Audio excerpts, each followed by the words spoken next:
11 июн асосгузори сулҳу ваҳдати миллӣ пешвои миллат президенти ҷумҳурии Таҷикистон муҳтарам Эмомали Рахмон ва президенти ҷумҳурии Узбекистон муҳтарам Шавкат Мирзиёев аз мавзеи Бахри точик ки обанбори нерӯгоҳи барқи обии Кайраккум ба ҳисоб меравад боздид ба амал оварданд. Обанбори нерӯгоҳи барқи обии Кайраккум яке аз калонтарин обанборҳо дар қаламрави ҷумҳурӣ ба ҳисоб меравад ки дарозии он то 65 км, паҳноиаш аз 8 то 20 км ва масоҳати сатҳи меъёрии иншоот 512 км мураббаъро ташкил медиҳад. ҳаҷми обанбор 3 миллиарду 413 миллион метри мукааб буда он таъиноти истеҳсоли нерӯи барқ ва обёрии заминҳои кишоварзии давлатҳои Таҷикистону Узбекистон ва Қазоқистонро ба уҳда дорад. соли 52 қарораш қабул шудагӣ буд оид ба сохтани нерӯгоҳи Кайраккум ва албатта дар пеши ҳар як нерӯгоҳ як обанбор бояд бошад. Обанбори чӣ хеле ки мегӯям барои танзими шабонарӯзӣ мешавад, баъд мавсимӣ мешавад ва бисёр солона. Манавин нерӯгоҳи Кайраккум ин обанбори Кайраккум вазифа обанбори Бахри точик чӣ хеле оз мегӯяд ин вазифаи асосиш ҳамин танзими об дар мавсими байни тобистону зимистон. Яъне ин обанбор дар зимистон оби зиёдӣ ки ворид мешавад ҷамъ мекунад ба худ ва тобистон дар вақтҳои хушку гармӣ ва ҳамин обро ба минтақаҳои поён равона мекунад. тазаккур дода шуд ки ҷумҳурии Таҷикистон солҳост дар раванди геополитикии истифода ва тақсими одилонаи захираҳои обӣ талоши амиқ ба харҷ медиҳад. Инчунин давлати мо алалхусус пешвои миллат муҳтарам Эмомали Рахмон бо ташаббусҳои созандаи худ дар роҳи расидагӣ ба мушкилоти марбут ба об дар ҷаҳон мақоми шоистаро соҳиб шуда, чорумин ибтикори глобалии ҷумҳурии Таҷикистон оид ба масъалаҳои об 10-солаи байналмилалии амал об барои рушди устувор солҳои 2018-2028 бо ҷонибдории ҷомеаи ҷаҳонӣ дар ҳоли амалишавӣ қарор дорад.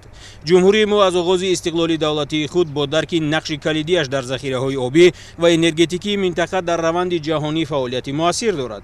роҳбари давлати Таҷикистон муҳтарам Эмомали Рахмон аз татбиқи муваффақонаи лоиҳаҳои гидроэнергетикӣ дар мамлакат ёдовар шуда, мавқеи кишвари моро дар иртибот ба муҳимияти амалишавии ин тарҳҳо ки ҳамагӣ аз аҳамияти минтақавӣ бархурдор мебошанд махсус таъкид карданд. меҳмони олимақом президенти ҷумҳурии Узбекистон муҳтарам Шавкат Мирзиёев ҳангоми боздид аз ин макони дилфиреб бори дигар ҳавасмандии ҷониби Узбекистонро бобати шарикӣ дар татбиқи лоиҳаҳои муштараки гидроэнергетикии Таҷикистон баён намуданд.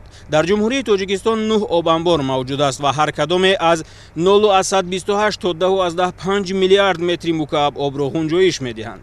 обанборҳо захирагоҳҳое мебошанд ки ҳам обро ҳифз мекунанд ва ҳам бо таҳшини лоиқа об тозаву мусаффо мешавад. захира шудани об дар обанбор имкон медиҳад ки ҷараёни об ба таври шабонарӯзӣ ва солона танзим гардад, то ҳам заминҳои кишоварзӣ обёрӣ ва ҳам заминҳои нав аз худ карда шаванд. обанборҳо дар шаклгирии ҷараёни об нақши муҳим доранд. ба қавли коршиносони масоили глобалӣ, як роҳи асосии рафъи камбудии об дар минтақа дар навсозии обанборҳои кӯҳна мебошад.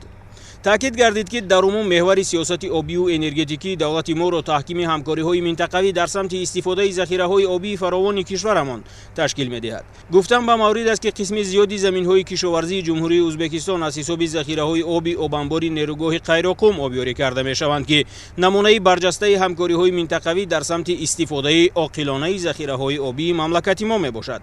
бо дар назардошти муҳимияти масъалаи навсозии иншооти амалкунандаи гидроэнергетикӣ бо дастуру ҳидоятҳои пешвои миллат муҳтарам Эмомали Рахмон таҷдиди нерӯгоҳи барқи обии Кайраккум шурӯъ аз соли 2019 ҷараён дорад.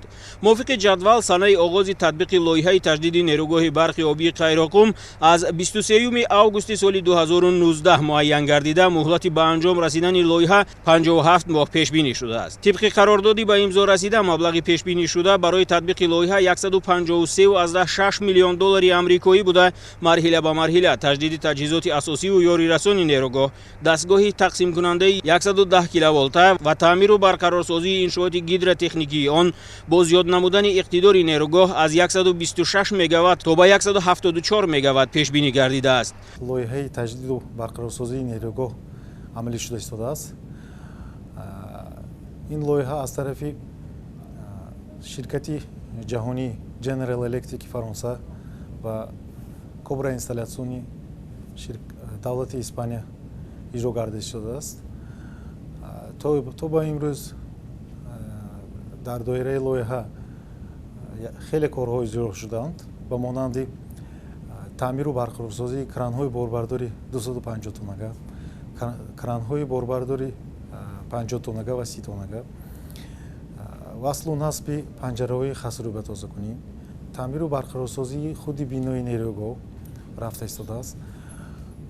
дар зеризгоҳи барқӣ васлу насби таҳкурсии бино, таҳкурсии трансформаторҳои қуввагии 125 мегаватта пурра иҷро гардида шуданд. боиси ифтихор аст ки имрӯз бо ташаббуси бевоситаи пешвои миллат муҳтарам ҷаноби оли эмомали раҳмон корҳо дар ин самт рафта истодаанд ва чӣ хеле ки шумо мебинед корҳо бо як рӯҳияи баланди ҳисси миллӣ ва тандурустӣ пеш бурда истодаанд, зеро аксарияти корҳое ки дар иншоот ба анҷом расида истодаанд бо ҷалби мутахассисони маҳаллӣ сурат гирифта истодааст. айни замон дар корҳо дар дарвозаҳои обқабулкунаки гидроагрегатҳо ба миқдори 90% ба анҷом расида истодааст ва мо азм дорем ҳарчи зудтар ин корҳоро ба анҷом расонем. корҳои сохтмонӣ дар таҷҳизоти пӯшидаи тақсимкунанда алҳол 80-90% ба анҷом расида истодааст ва корҳои васлу насби таҷҳизотҳо аз моҳи оянда шурӯъ мегардад. айни замон дар иншоот 130 нафар мутахассисон ҷалб шуданд, кору фаъолият намуда истоданд. корҳо дар ду баст баро монда шудааст.